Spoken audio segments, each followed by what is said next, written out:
Hello दोस्तों, welcome to Hindi code class. पिछली video में हमने बात की थी कि जावा में फ्लो कंट्रोल स्टेटमेंट क्या होते हैं, एफएल्स, स्विच केस, लूप्स ये कैसे काम करते हैं, सबको मैंने डिटेल में समझाया है। तो अगर आपने वो वीडियो नहीं देखा है तो डिस्क्रिप्शन में उसका लिंक है, पहले आप उसे ज़रूर देखिए।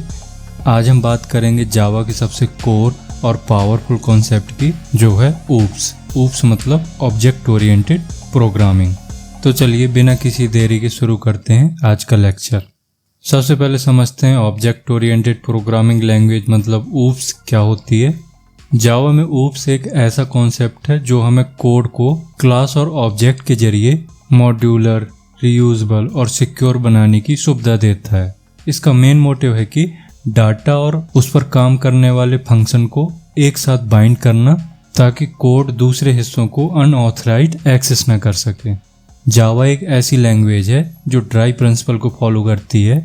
ड्राई प्रिंसिपल क्या होता है? डोंट रिपीट योरसेल्फ, मतलब कॉमन लॉजिक एक बार लिखो और बार बार रीयूज करो। इस अप्रोच से न सिर्फ कोड हमारा छोटा और एफिशिएंट बनता है, बल्कि मेंटेन करना भी आसान हो जाता है। ऊप्स को पूरे डिटेल में समझने के लिए हमें ऊप्स के जो मेन पिलर हैं, ये ऊप्स के मेन पिलर्स हैं जो यहाँ पे आपको दिख रहे हैं, तो इनको समझना ज़रूरी है। तो इनको एक एक करके समझते हैं। सबसे पहले क्लास को एक ब्लूप्रिंट या डिज़ाइन या एक टेम्पलेट मान सकते हैं, जो ये बताती है कि कोई चीज़ मतलब कोई ऑब्जेक्ट किस तरह की दिखेगी, उसमें क्या प्रॉपर्टी होंगी और वो क्या क्या कर सकती है।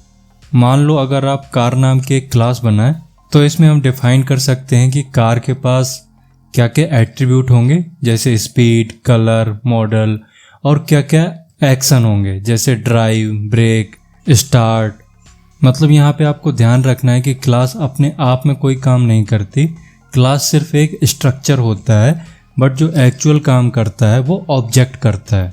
जैसे ये हमारी एक क्लास है, ये यहाँ कार एक क्लास है, स्पीड एक वेरिएबल है और ड्राइव एक मेथड है। तो यहाँ क्लास ने एक स्ट्रक्चर बना दिया कि जब ऑब्जेक्ट बनेगा तो उसके अंदर क्या क्या चीज़ें होंगी। तो जब ऑब्जेक्ट बनेगा तो उसमें एक प्रॉपर्टी आ जाएगी स्पीड, और एक एक्शन करने के लिए आ जाएगा वो ड्राइव। तो इस तरीके से क्लास काम करता है। क्लास एक ब्लूप्रिंट तैयार करता है ऑब्जेक्ट के लिए। अब नेक्स्ट है ऑब्जेक्ट। तो अभी हम बात कर रहे थे क्लास की, जो एक डिज़ाइन थी, बट ऑब्जेक्ट उस डिज़ाइन से बना एक एक्चुअल आइटम होता है। जावा में हम ऑब्जेक्ट को इंस्टांस ऑफ क्लास भी कहते हैं, क्योंकि ये क्लास का एक इंस्टांस होता है। मतलब जब किसी क्लास से रियल डेटा और बिहेवियर के साथ एक रियल वर्ल्ड एंटिटी क्रिएट करते हैं तो वो ऑब्जेक्ट होती है। जैसे ये हमारी क्लास थी, बट अगर मुझे इस कार क्लास का ऑब्जेक्ट बनाना है तो मैं कुछ इस तरीके से लिखूंगा। तो ये जो लाइन है ये इस कार का ऑब्जेक्ट बना रही है। इसके लिए हमें न्यू कीवर्ड का यूज करना होता है। वैसे और भी तरीके हैं, बट ये सबसे फेमस तरीका है, सबसे ज़्यादा यूज होने वाला तरीका यही है। तो इस तरीके से जो भी क्लास होती है, यहाँ पे हम क्लास का नाम मेंशन करते हैं और उसके आगे न्यू लगाते हैं, तो उस क्लास का ऑब्जेक्ट बन जाता है। अब हम इस ऑब्जेक्ट में रियल की स्पीड भी मेंशन कर सकते हैं, और इसमें हम मेथड भी कॉल कर सकते हैं कि आपको ड्राइव करना है, या हम यहाँ पे एक और अगर मेथड करते हैं स्टॉप का, तो उससे हम इसको इंस्ट्रक्ट करेंगे कि आपको स्टॉप करना है। तो इस तरीके से हम मल्टीपल मेथड क्लास के अंदर बना सकते हैं और ऑब्जेक्ट के थ्रू उन मेथड को यूज कर सकते हैं। यहाँ पे आपको बस यही चीज़ ध्यान रखनी है कि हर ऑब्जेक्ट क्लास की सारी प्रॉपर्टी को एक्सेस कर सकता है और अपने डेटा से उसे ऑपरेट भी कर सकता है। नेक्स्ट है इनहेरिटेंस। जावा में इनहेरिटेंस का मतलब होता है एक क्लास का दूसरी क्लास से प्रॉपर्टी और मेथड इनहेरिट करना, यानी रीयूज करना। इससे हम बार बार एक जैसी चीज़ें लिखने से बच जाते हैं और हमारा कोड ज़्यादा क्लीन बनता है। जैसे एक एग्जाम्पल से इसको समझते हैं। यहाँ मैंने एक क्लास बनाई थी जिसके अंदर एक मेथड था साउंड। फिर हमने एक दूसरी क्लास बनाई जो इस एनिमल क्लास को एक्सटेंड कर रहा है। तो अब इस क्लास के थ्रू आप क्या कर सकते हो, जब भी आपको ज़रूरत पड़े तो आप इस मेथड को भी एक्सेस कर सकते हो, और अगर इसमें कुछ प्रॉपर्टी होती तो आप उनका भी यूज कर सकते थे। तो इस तरीके से काम करता है इनहेरिटेंस। इसको डिटेल में हम अपकमिंग लेक्चर में देखेंगे। फिर है पॉलीमॉर्फिज्म। पॉलीमॉर्फिज्म का मतलब होता है नाम एक बट काम अलग अलग। जावा में ये दो तरीकों से अचीव किया जा सकता है, एक मेथड ओवरलोडिंग के थ्रू और मेथड ओवरराइडिंग के थ्रू। इसका भी एक एग्जांपल देखते हैं। तो यहाँ देखिए हमारे पास एक एनिमल क्लास है जिसमें हमने एक मेथड बनाया है साउंड, और हमने दूसरी एक क्लास बनाई कैट जिसमें एनिमल क्लास को एक्सटेंड किया है। अब यहाँ देखिए हमने कैट क्लास के अंदर भी सेम मेथड बना रखा है जो एनिमल क्लास के अंदर बनाया हुआ था।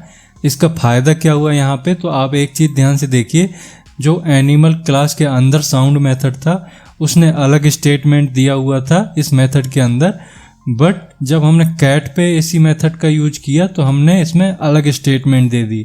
मतलब ये प्रिंट करा रहा है एनिमल साउंड, और हमारा कैट क्लास के अंदर जो साउंड है उसके अंदर प्रिंट हो रहा है कैट म्याउज। तो ये होता है पॉलीमॉर्फिज्म, नाम एक है बट काम अलग अलग हो रहे हैं। इसको भी डिटेल में हम अपकमिंग लेक्चर में देखेंगे। नेक्स्ट है एब्स्ट्रैक्शन। एब्स्ट्रैक्शन का मतलब होता है सिर्फ जरूरी जानकारी दिखाना और बाकी की चीजें हाइड कर देना। जावा में एब्स्ट्रैक्शन अचीव करने के लिए दो चीजें यूज होती हैं। पहला एब्स्ट्रैक्ट क्लासेस एंड इंटरफेसेस। इसका भी एक एग्जांपल देखते हैं। अब यहाँ पे हम यूज कर रहे हैं एब्स्ट्रैक्ट क्लास। एब्स्ट्रैक्ट क्लास बनाने के लिए हम यहाँ पे एब्स्ट्रैक्ट कीवर्ड का यूज करते हैं क्लास से पहले। इसके अंदर हम एब्स्ट्रैक्ट और नॉन एब्स्ट्रैक्ट दोनों तरह के मेथड बना सकते हैं। ये हमने एब्स्ट्रैक्ट मेथड बनाया है।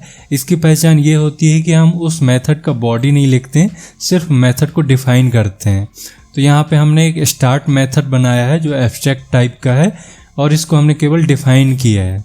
अब एब्स्ट्रैक्ट क्लास को ज़रूरत पड़ती है एक क्लास की जो इस स्टार्ट मेथड को इम्प्लीमेंट कर सके। तो यहाँ पे हमने दोबारा से एक क्लास बनाई है बाइक जिसने एक्सटेंड किया है व्हीकल, और इसमें भी हमने एक सेम स्टार्ट नाम का मेथड बनाया है जो यहाँ पे बना हुआ था। अब इस स्टार्ट मेथड में हमने ये प्रिंट स्टेटमेंट लगा दिया, तो ये हमने इस स्टार्ट मेथड को इम्प्लीमेंटेशन दे दिया, मतलब इम्प्लीमेंट कर दिया, इसकी बॉडी बना दी हमने। तो इस तरीके से काम करता है एब्स्ट्रैक्शन। इसको भी डिटेल में हम अपकमिंग लेक्चर में देखेंगे। अभी ये सिर्फ इंट्रोडक्टरी है क्योंकि ये जो लेक्चर है वो ऊप्स पे बेस है, मतलब ऊप्स के अंदर कौन कौन से कॉन्सेप्ट हैं और फ्यूचर में हम कौन कौन से कॉन्सेप्ट पढ़ेंगे डिटेल में, मैं केवल वो चीज़ें बता रहा हूँ अभी। नेक्स्ट है इनकैप्सुलेशन। इनकैप्सुलेशन का मतलब है डेटा को सिक्योर करना और उसे कंट्रोल के साथ एक्सपोज करना। जावा में इनकैप्सुलेशन के लिए हम वेरिएबल को प्राइवेट रखते हैं और एक्सेस करने के लिए गेटर और सेटर मेथड बनाते हैं जिसके थ्रू हम वैल्यू असाइन करते हैं और वैल्यू को एक्सेस करते हैं। इसको भी एक एग्जांपल के थ्रू बताता हूं मैं आपको। ये देखिए यहाँ पे मैंने एक क्लास बनाई है स्टूडेंट।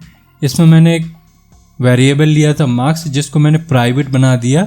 अब इस मार्क्स के अंदर वैल्यू असाइन करने के लिए हमने एक सेटर मेथड बनाया सेट मार्क्स, और इसकी वैल्यू को एक्सेस करने के लिए हमने गेटर मेथड बनाया गेट मार्क्स जो रिटर्न कर रहा है मार्क्स। मतलब जहां से भी हम इस मेथड को कॉल करेंगे वो हमें मार्क्स की वैल्यू रिटर्न कर देगा। उसी तरह से हम सेट मेथड के थ्रू इस मार्क्स के अंदर वैल्यू असाइन कराएंगे। तो इस मैकेनिज्म को बोलते हैं इनकैप्सुलेशन। तो दोस्तों आज इस लेक्चर में सीखा कि ऑब्जेक्ट ओरिएंटेड प्रोग्रामिंग लैंग्वेज क्या होती है, ऊप्स के मेन पिलर्स क्या होते हैं, और उनको शॉर्ट में आपने समझा कि वो बेसिकली होते क्या हैं, कैसे काम करते हैं। इन चीज़ों को मैंने अभी शॉर्ट में बताया है, बट अपकमिंग लेक्चर में इन सब के लिए मैं एक सेपरेट वीडियो बनाऊंगा और उसमें with diagram with real world example के थ्रू आपको पूरा डिटेल में समझाऊंगा। अब आपको अगर इस वीडियो के थ्रू कुछ समझ में आया हो तो इसको लाइक करिए। अगर अभी तक आपने चैनल को सब्सक्राइब नहीं किया तो चैनल को सब्सक्राइब भी करें। अब हम मिलते हैं नेक्स्ट लेक्चर में। Thank you.